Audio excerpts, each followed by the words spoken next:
ലോക്സഭാ തെരഞ്ഞെടുപ്പിൻ്റെ വിവിധ ഘട്ടങ്ങളിലായുള്ള പോളിംഗ് ഏതാണ്ട് അവസാന ലാപ്പിലേക്ക് എത്തിയെന്ന് പറയാം. എന്ന് പറഞ്ഞാൽ ലോകത്തെ ഏറ്റവും വലിയ ജനാധിപത്യ രാജ്യം എന്നറിയപ്പെടുന്ന നമ്മെ ആര് ഇനി മുന്നോട്ട് നയിക്കണമെന്ന് ജനങ്ങൾ ഏതാണ്ട് തീരുമാനിച്ചു കഴിഞ്ഞു. ഇനി ഒന്ന് വോട്ട് എണ്ണിയാൽ മതി. ഇപ്പോൾ പുറത്തു വരുന്ന കണക്കനുസരിച്ച് എൻ ഡി എ മുന്നണി 400-ന് മുകളിലേക്ക് എത്തുമെന്ന് പറയപ്പെടുന്നു. അതല്ല 300-320 സീറ്റിലേക്ക് എത്തുകയുള്ളൂ എന്ന് പറയപ്പെടുന്നു. എന്നാലും BJP ആണ് വലിയ മുന്നേറ്റം എന്നാണ് തോന്നുന്നത്. എന്താണ് അഭിപ്രായം? നമ്മുടെ ദേശീയ സുരക്ഷാ ഉപദേഷ്ടാവ് അജിത് ഡോവലിനെ അറിയാമല്ലോ. ഇതുപോലെ എല്ലാ രാജ്യങ്ങൾക്കും ഒരു NSA നാഷണൽ സെക്യൂരിറ്റി അഡ്വൈസറുണ്ട്.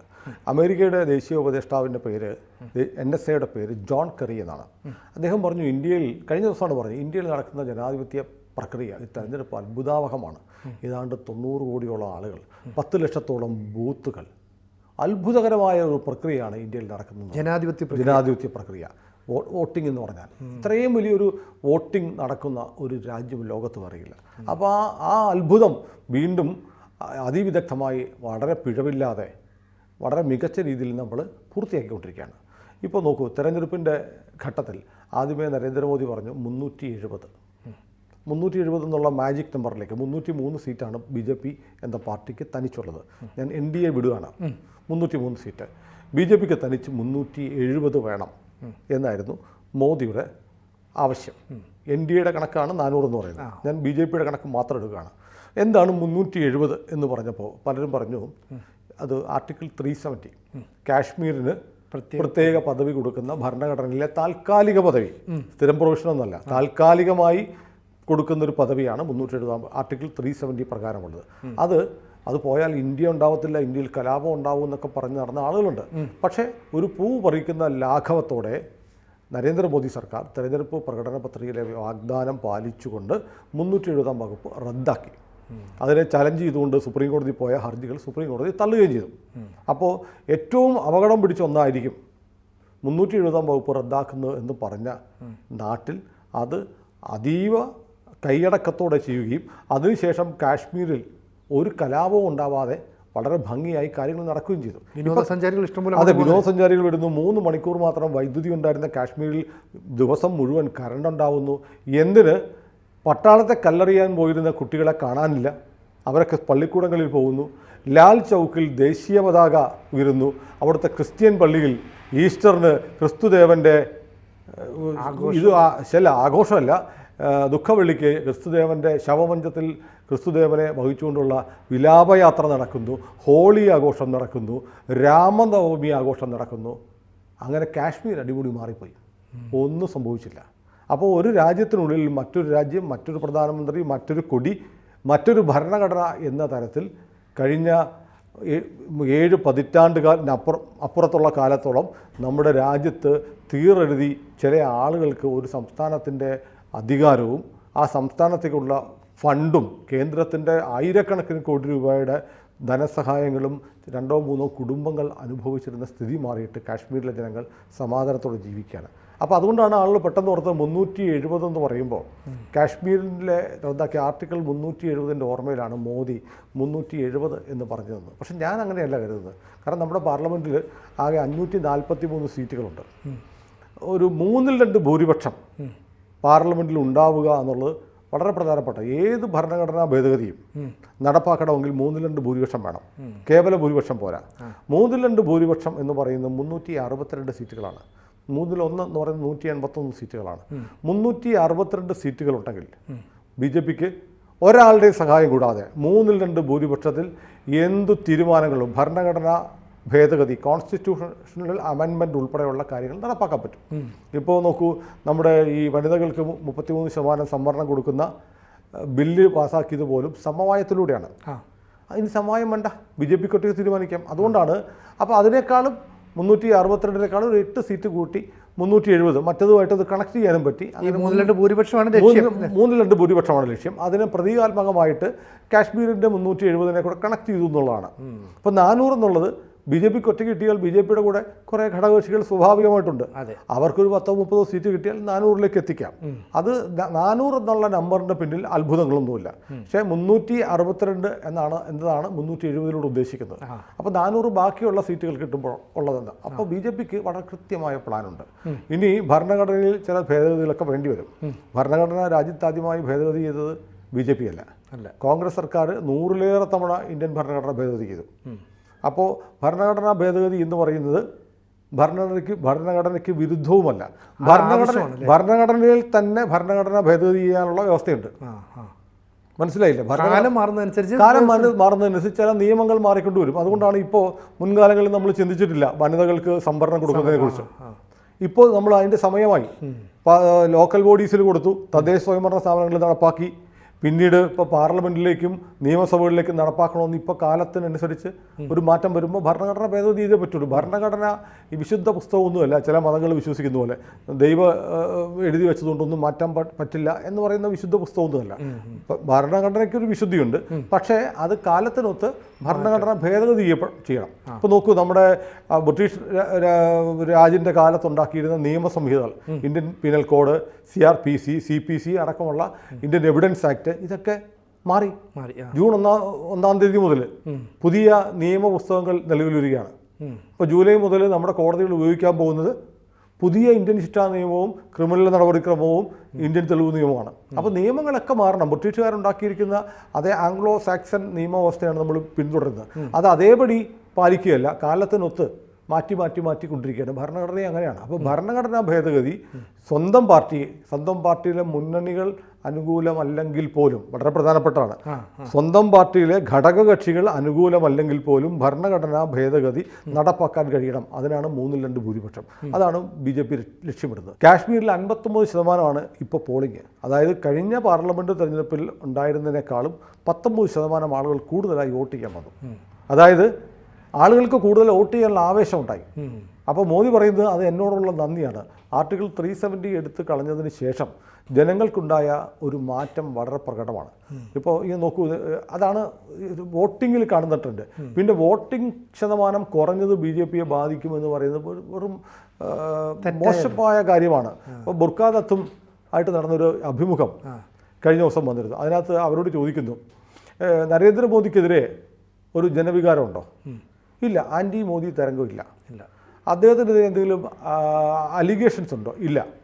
ഇനി മറ്റേതെങ്കിലും ഒരാൾ പ്രധാനമന്ത്രിയായിട്ട് എമർജ് ചെയ്ത് വരുന്നുണ്ടോ? അതുമില്ല. ഇത് മൂന്നും ശരിയാണെങ്കിൽ ഭരണമാറ്റമില്ല. എന്താണ് ആ ഇൻ്റർവ്യൂ അവസാനിക്കുന്നത്? അപ്പോൾ കൺക്ലൂഷൻ അങ്ങനെയാണ്. നല്ല നോക്കുന്നു, നരേന്ദ്രമോദിക്കെതിരെ ആരോപണങ്ങളില്ല, മോദിക്കെതിരായ ജനവികാരമില്ല. ഇനി മോദിയേക്കാൾ ബെറ്റർ ആയിട്ടുള്ള ഒരു പ്രധാനമന്ത്രി സ്ഥാനാർത്ഥിയെ ഉയർത്തിക്കാട്ടാനുമില്ല. അപ്പോൾ പിന്നെ എങ്ങനെ മോദി മാറും? ആൻറ്റി ഇൻകംബൻസി എന്ന് പറയുന്ന ഒരു ഫാക്ടർ ഇല്ല. ഇതാണ് രാജ്യത്ത് നിലനിൽക്കുന്ന സ്ഥിതി. ഈ സാഹചര്യത്തിൽ നരേന്ദ്രമോദിയെ അട്ടിമറിക്കുക എന്ന് പറയുന്നത് ഒരു ദിവാസ്വപ്നം പോലുമല്ല. അപ്പോൾ അത്തരം ഒരു അവസ്ഥയിലേക്കാണ് നമ്മുടെ രാജ്യത്തെ തെരഞ്ഞെടുപ്പ് നീങ്ങുന്നത്. അപ്പോൾ ഈ ഘട്ടത്തിൽ ഇപ്പോൾ കേരളത്തിൽ നമ്മൾ പറയുമ്പോൾ കേരളത്തിൽ പോലും ചർച്ച ചെയ്യപ്പെടുന്ന BJPക്ക് 2 സീറ്റുകളിൽ വരെ കിട്ടിയേക്കാം എന്ന് CPMൻ്റെ ആളുകൾ ഒരു പറയുന്നുണ്ട്. സ്വകാര്യമായി സംസാരിക്കുമ്പോൾ തിരുവനന്തപുരത്തെയും തൃശ്ശൂരെയും LDFൻ്റെ ആളുകൾ പറയുന്നുണ്ട് രാജീവ് ചന്ദ്രശേഖറും സുരേഷ് ഗോപിയും ജയിച്ചേക്കാം. മോദിക്കൊരു വോട്ട് എന്നായിരിക്കും അവർ ചിന്തിക്കുന്നത്. മോദിക്കൊരു വോട്ട് എന്നുള്ളതുകൊണ്ട് അപ്പോൾ കേരളത്തിൽ പോലും പ്രകടമായ മാറ്റമാണ്. തമിഴ്നാട്ടിൽ നോക്കൂ, തമിഴ്നാട്ടിൽ വലിയ കാടളക്കിയുള്ള പ്രചാരണം ആണ് മോദി നടത്തിയത്. മാത്രമല്ല തമിഴിനെ പാർലമെൻറ്റിലേക്ക് കൊണ്ടുപോയി നരേന്ദ്രമോദി. ചെങ്കോൽ അവിടെ നിന്നാണ് കൊണ്ടുപോയത്. അവിടെ നിന്ന് കൊണ്ടുപോയത് വടക്കേ ഇന്ത്യയിൽ നോർത്ത് ഇന്ത്യൻ ബ്രാഹ്മിൻസ് ആയിട്ടുള്ള പൂജാരിമാരെ കിട്ടാത്തോണ്ടല്ല, തമിഴ്നാട്ടിലെ ശൈവരായിട്ടുള്ള പിന്നാക്ക വിഭാഗത്തിൽപ്പെട്ടുള്ള പൂജാരിമാരെയാണ് പാർലമെൻറ്റ് മന്ദിരത്തിൻ്റെ ശിലാസ്ഥാപനം ഉദ്ഘാടനം അടക്കമുള്ള ചടങ്ങുകൾക്ക് കൊണ്ടുപോയത്. അപ്പോൾ മൊത്തത്തിൽ തമിഴ്നാടിനെ കേന്ദ്രീകരിച്ച് ഒരു വൈകാരികമായ തമിഴൻ്റെ സത്വത്തിൽ ഊന്നിയുള്ള ഒരു പ്രചാരണം മോദി നടത്തിയിട്ടുണ്ട്. ദക്ഷിണേന്ത്യയിൽ അങ്ങനെയാണ്. ഇപ്പോൾ ആന്ധ്രയിൽ നമുക്കറിയാം, ആന്ധ്രയിൽ ജഗൻ മുഖ്യമന്ത്രി എന്ന നിലയിൽ ജഗൻ്റെ സ്ഥിതി വളരെ മോശമാണ്. ജഗൻ പക്ഷേ കഴിഞ്ഞ തെരഞ്ഞെടുപ്പിലും BJPക്കെതിരെ മത്സരിച്ചു. പക്ഷേ പാർലമെൻറ്റിലെത്തുമ്പോൾ ജഗൻ്റെ പാർട്ടി BJPക്ക് വേണ്ടി കൈവക്കുന്നവരാണ്. പക്ഷേ അവിടെ വലിയ മത്സരം നടക്കുന്നുണ്ട്. തെലങ്കാനയിലാണെങ്കിലും രേവന്തയെക്കുറിച്ച് പറയുമ്പോൾ രേവന്ത കോൺഗ്രസിൻ്റെ മുഖ്യമന്ത്രിയാണ്. രേവന്ത കോൺഗ്രസിൻ്റെ മുഖ്യമന്ത്രിയാണെങ്കിലും അയാളുടെ സ്കൂൾ എന്ന് പറയുന്ന ABVP, പഴയ ABVPക്കാരനാണ്. ശരി, അതറിയില്ല. പഴയ ABVPയുടെ ഫുൾ ടൈം കേഡറായിരുന്നു രേവന്ത് റെഡ്ഡി. അദ്ദേഹം പിന്നീട് കോൺഗ്രസിലെത്തി, കോൺഗ്രസിൻ്റെ മുഖ്യമന്ത്രിയാണ്. നാളെ എന്താവും എന്നുള്ളത് നമുക്ക് കണ്ടറിയാം. ഏതായാലും കൽക്കത്ത ഹൈക്കോടതിയിലെ ഒരു ജഡ്ജി ഇന്നലെ അദ്ദേഹം വിരമിക്കുമ്പോൾ അദ്ദേഹത്തിൻ്റെ റിട്ടയർമെൻറ്റ് ചടങ്ങിൽ ഫെയർവെൽ മീറ്റിംഗിന് അതിന് ഫുൾ കോർട്ട് റെഫറൻസാണ് പറയുന്നത്. ഫുൾ കോർട്ട് റെഫറൻസിൽ അദ്ദേഹം പറഞ്ഞു, ഞാനൊരു RSSകാരനായിരുന്നു, ഞാൻ അന്നും RSS ആണ്, ഇന്നും RSS ആണ്, നാളെയും RSS ആയിരിക്കും, ഞാൻ ഇനി എൻ്റെ മാതൃസംഘടനയിലേക്ക് തിരിച്ചു പോവുകയാണ്. പക്ഷേ ഞാൻ ജഡ്ജിയായിരുന്നപ്പോൾ ഞാൻ പാവപ്പെട്ടവനെന്നോ പണക്കാരനെന്നോ കമ്മ്യൂണിസ്റ്റെന്നോ നോക്കാതെ എൻ്റെ ജോലിയാണ് ചെയ്തത്. ഇനി എൻ്റെ സംഘടന എന്നെ വിളിക്കുന്നു, എൻ്റെ സംഘടന എന്നെ പഠിപ്പിച്ചത് ചെയ്യാൻ വേണ്ടി ഞാൻ തിരിച്ചു പോവുകയാണെന്ന് പറയുന്നത്. എന്ന് പറയുന്ന പോലെ രേവന്ത് റെഡ്ഡി നാളെ എങ്ങോട്ട് പോകുന്നുള്ള കണ്ടറിയണം. നമുക്ക് നോക്കാം. രേവന്ത് റെഡ്ഡിക്ക് വേണ്ടി ഒരു വാതിൽ എവിടെയോ തുറന്നു കിടപ്പുണ്ട്. അപ്പോൾ ഏതായാലും ആന്ധ്രാപ്രദേശ്, ജഗൻ മത്സരിക്കുന്ന ആന്ധ്രാപ്രദേശിൽ മോദിയുടെ മുൻ ശത്രുവായ ചന്ദ്രബാബു നായിഡു നരേന്ദ്രമോദിയായി കൈകോർത്തിരിക്കുന്നു. ഇത്തവണ ജഗൻ വീണ് ആന്ധ്രയിൽ BJP സർക്കാർ, TDP നിയമസഭാ തെരഞ്ഞെടുപ്പിൽ സർക്കാർ ഉണ്ടാകുന്ന സ്ഥിതിയാണ്. അവിടുത്തെ മഹാഭൂരിപക്ഷം സീറ്റുകളും BJP തൂത്തുവാരിക്കൊണ്ടു പോകും. ഇതാണ് പൊതുവിലുള്ള ചിത്രം. ദക്ഷിണേന്ത്യ പോലും BJPക്ക് അനുകൂലമായി നിൽക്കുകയാണ്. കർണാടകയിലും കഴിഞ്ഞ പ്രാവശ്യത്തെ വിജയം നിലനിർത്തും. UPയിൽ 80 സീറ്റുകളും BJP നേടുന്ന അവസ്ഥ, അല്ലെങ്കിൽ 74 സീറ്റുകൾ ഏറ്റവും കുറഞ്ഞ് നേടുന്ന ഒരു അവസ്ഥയുണ്ട്. ബംഗാളിലെ ഏറ്റവും വലിയ മാറ്റം ബംഗാളിൽ നോക്കൂ. ബംഗാളിൽ ഇപ്പോൾ നടക്കുന്നത് എന്താണ്? ബംഗാളിൽ അധീർ രഞ്ജൻ ചൗധരി എപ്പോൾ കോൺഗ്രസിൽ നിന്ന് പോകും എന്ന സ്ഥിതിയിലേക്ക്, BJPയിലേക്ക് ഏത് നിമിഷവും കോൺഗ്രസ് വിട്ടുപോകാവുന്ന തരത്തിലേക്ക് മാറിയിരിക്കുന്നു. കാരണം മമതയുടെ സഖ്യം എന്തായാലും കോൺഗ്രസിന് വേണം. ഖാർഗെയുടെ ബോർഡുകളും പോസ്റ്ററുകളും അല്ല വ്യാപകമായി കോൺഗ്രസ് പ്രവർത്തകർ നശിപ്പിക്കുകയാണ്. അപ്പോൾ TMC അല്ലെങ്കിൽ മമത നമുക്ക് ഏറ്റവും വേണ്ടപ്പെട്ട ആളാണ്. അവർക്കെതിരെ നിൽക്കുന്നവർ പാർട്ടികളിൽ നിന്ന് പുറത്തു പോകട്ടെ എന്നാണ് കോൺഗ്രസ് അധ്യക്ഷൻ ഖാർഗെ പറയുന്നത്. അധീർ രഞ്ജൻ ചൗധരി മറുപടി പറഞ്ഞിട്ടുണ്ട്, ഞാൻ നോക്കുന്നത് ഗ്രാസ് റൂട്ട് ലെവലിലുള്ള താഴെ തട്ടി പണിയെടുക്കുന്ന കോൺഗ്രസ്സുകാരുടെ വികാരമാണ്. അവർക്ക് ദോഷമുണ്ടാകുന്ന ഒന്നും ഞാൻ ചെയ്യില്ല, അവരുടെ വികാരത്തിനൊപ്പമാണെന്ന് അധീർ രഞ്ജൻ ചൗധരി പറയുന്നു. അധീർ രഞ്ജൻ ചൗധരിയുടെ മറ്റൊരു പ്രസ്താവനയും സമീപകാലത്ത് കോൺഗ്രസിന് വലിയ തലവേദന ഉണ്ടാക്കി. അതേ തുടർന്നാണ് മോദി അദാനി അംബാനി എന്ന് പറഞ്ഞത്. അധീർ രഞ്ജൻ ചൗധരിയോട് ഒരു മാധ്യമപ്രവർത്തകൻ ചോദിച്ചു, നിങ്ങൾ കോൺഗ്രസിൻ്റെ പ്രതിപക്ഷ നേതാവാണെന്ന് ഓർക്കണം അധീർ രഞ്ജൻ ചൗധരി പാർലമെൻറ്റിൽ. അദ്ദേഹത്തോടൊരു മാധ്യമപ്രവർത്തകൻ ചോദിച്ചു, നിങ്ങൾ എന്തുകൊണ്ടാണ് അംബാനിയെയും അദാനിയെയും ഇങ്ങനെ എതിർക്കുന്നത്? അപ്പോൾ അധീർ രഞ്ജൻ ചൗധരി, ആ വീഡിയോ ലഭ്യമാണ്, അദ്ദേഹം പറയുന്നു, ഞങ്ങൾക്ക് ഒരു പൈസ തരട്ടെ, ഞങ്ങൾക്ക് പണം തന്നു കഴിഞ്ഞാൽ ഞങ്ങൾ ഇനി അദാനിക്കും അംബാനിക്കെതിരെയുള്ള പ്രക്ഷോഭവും പ്രതിഷേധവും നിർത്തിവെക്കുമെന്ന് പറഞ്ഞു. ഈ വീഡിയോ പുറത്തു വന്നതിൻ്റെ പിറ്റേ ദിവസമാണ് നരേന്ദ്രമോദി ചോദിച്ചത്, എന്തുകൊണ്ടാണ് രാഹുൽ ഇപ്പോൾ അംബാനിയുടെയും അദാനിയുടെയും പേര് പറയാത്തത്, ട്രക്ക് കണക്കിന് പണം കിട്ടിയോ എന്ന് ചോദിച്ചത്. നമ്മുടെ മാധ്യമങ്ങൾ എന്താ ചെയ്തത്? മോദിയുടെ ഈ പ്രസംഗം മാത്രം കാണിച്ചു. അധീർ രഞ്ജൻ ചൗധരി പറഞ്ഞ വീഡിയോയെ ആധാരമാക്കിയാണ് മോദി ഇത് ചോദിച്ചത് എന്നുള്ളത് മറച്ചു വെച്ചു. അപ്പോൾ മൊത്തത്തിൽ കോൺഗ്രസിൻ്റെ സംഘടനാ സെറ്റപ്പിൽ ബംഗാളിൽ CPM-മായി ചേർന്ന് മത്സരിക്കുന്ന കോൺഗ്രസിനും CPM-നും ബംഗാളിലെ കോൺഗ്രസിനും മമതയെ അംഗീകരിക്കാൻ കഴിയില്ല. അതുകൊണ്ടാണ് മമത പറഞ്ഞത്, ഞാൻ തെരഞ്ഞെടുപ്പ് കഴിഞ്ഞാൽ ഇന്ത്യ സഖ്യത്തെ പിന്നിൽ നിന്ന് പിന്തുണയ്ക്കും, പക്ഷേ ബംഗാളിലെ കോൺഗ്രസും CPM-ഉം ഉണ്ടാകാൻ പാടില്ല.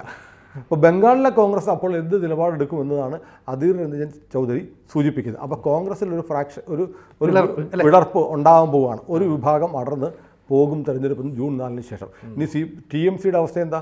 TMCയുടെ രണ്ടാം നിര നേതാക്കന്മാർ, പ്രമുഖർ അടക്കമുള്ളവർ ജൂൺ 4-ന് ശേഷം പിളർന്നു പോകുന്നു. അതിന് ഗവർണർ ആനന്ദ ബോസിൻ്റെ നേതൃത്വത്തിൽ ചില ചർച്ചകൾ നടക്കുന്നു എന്ന് പറഞ്ഞപ്പോഴാണ് മമത പെണ്ണുകേസുമായിട്ട് വന്നത്. അപ്പോൾ ഏതായാലും ബംഗാളിലെ സ്ഥിതി വളരെ മോശമാണ്. നിലവിലുള്ള 18 സീറ്റുകളുള്ള BJP 28 സീറ്റുകളെങ്കിലും കുറഞ്ഞത് ബംഗാളിൽ നേടും എന്നാണ് പറഞ്ഞു കേൾക്കുന്നത്. അങ്ങനെയാണെങ്കിൽ തൃണമൂലിൻ്റെ തകർച്ച ആരംഭിക്കുകയാണ്. ഇങ്ങനെയാണ് പണ്ട് കോൺഗ്രസ് വീണതും, ഇങ്ങനെയാണ് പിന്നീട് CPM വീണതും. അപ്പം TMC വീഴുകയാണ്.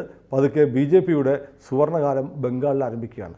അപ്പോൾ ഈ പറഞ്ഞു വന്നത്, ഞാൻ എല്ലാ കണക്കുകളിലേക്കും പോകുന്നില്ല. ഗുജറാത്ത് മുഴുവൻ സീറ്റുകളും നേടാവുന്ന സംസ്ഥാനമാണ്. ബീഹാർ നിതീഷ് കുമാറും BJPയും ചേർന്നുള്ള സഖ്യം കഴിഞ്ഞ് ഒന്നൊഴികെ എല്ലാ സീറ്റുകളും നേടിയതാണ് ബീഹാറിൽ. അപ്പോൾ ഇതൊന്നും ഇടപെടാൻ ആർക്കും പ്രതിരോധിക്കാനാവാത്ത കോട്ടകൾ പോലെ നിൽക്കുമ്പോഴാണ് ദക്ഷിണേന്ത്യയിൽ നിന്നും കൂടുതൽ സീറ്റുകൾ BJPക്ക് കിട്ടാൻ പോകുന്നത്. അപ്പോൾ സ്വാഭാവികമായും BJPക്ക് 370-ന് മുകളിലുള്ള സീറ്റുകളിലേക്ക് എത്തിപ്പെടാൻ പറ്റും. തെരഞ്ഞെടുപ്പ് ഫലം എത്തുമെന്നത് ഒരു തർക്കവും ഒരു സംശയവുമില്ലാതെ ആർക്കും, രാഷ്ട്രീയം സീരിയസ് ആയി വിശകലനം ചെയ്യുന്ന ആർക്കും മനസ്സിലാവാവുന്നതാണ്. ഇത് രാഹുൽ ഗാന്ധിക്കും അറിയാം, ഖാർഗയ്ക്കും അറിയാം. പക്ഷേ 2 ഘട്ടത്തിൽ കൂടെ ഇലക്ഷൻ നടക്കാനുണ്ട് എന്നതുകൊണ്ട് ഇത്തരം വീരസ്യങ്ങൾ പറയാത്ത തരമില്ല. തെരഞ്ഞെടുപ്പെല്ലാം കഴിയുമ്പോൾ ഒരു പക്ഷേ ഖാർഗെയും KC വേണുഗോപാലും രാഹുൽ ഗാന്ധിയും ഒക്കെ നമ്മുടെ തിരുവനന്തപുരത്ത് തൃശ്ശൂർ കെ മുരളീധരനൊക്കെ പറഞ്ഞ പോലെ അവിടുന്ന് ഒട്ടുപോയി ഇവിടുന്ന് ഒട്ടുപോയി എന്ന് പറഞ്ഞേക്കും. ഒരു പക്ഷേ EVM-നെ കുറിച്ച് പറയാൻ സാധ്യതയില്ല. EVM-നെ വീണ്ടും ചലഞ്ച് ചെയ്ത് സോറസ് ഫണ്ട് ചെയ്യുന്ന മറ്റേ ആ സംഘടനയുണ്ടല്ലോ, ഒരു ജനാധിപത്യ പരിഷ്കരണത്തിനുള്ള ഫോറം എന്ന് പറയുന്ന ഒരു സംഘടന വീണ്ടും കേസ് കൊടുത്തെങ്കിലും സുപ്രീം കോടതി ചെവിക്ക് പിടിച്ച് ഓടിച്ചു വിടുകയാണ് ചെയ്തത്. അപ്പോൾ EVM-നെ ഇനി പഴിക്കാൻ തരമില്ല. തോൽവിക്ക് വേറെ ന്യായീകരണങ്ങൾ കണ്ടെത്തേണ്ടി വരും.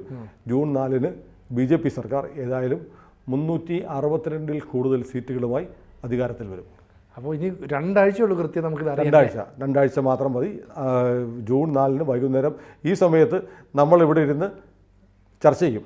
പ്രേക്ഷകരുടെ അറിവിലേക്ക് അന്ന് ABC മലയാളവും മീഡിയ മലയാളവും രാവിലെ മുതൽ തന്നെ എക്സ്ക്ലൂസീവായി എലക്ഷൻ സംബന്ധിച്ചുള്ള ചർച്ചകളും വിശകലനങ്ങളും ത്രൂ ഔട്ട് ദിവസം മുഴുവൻ സംപ്രേഷണം ചെയ്യുന്നുണ്ട്. നിങ്ങളെല്ലാവരും അന്ന് ഞങ്ങളുടെ കൂടെ ഉണ്ടാവണം എന്നുകൂടി അഭ്യർത്ഥിച്ചുകൊണ്ട് നമുക്ക് ഈ വർത്തമാനം അവസാനിപ്പിക്കാം.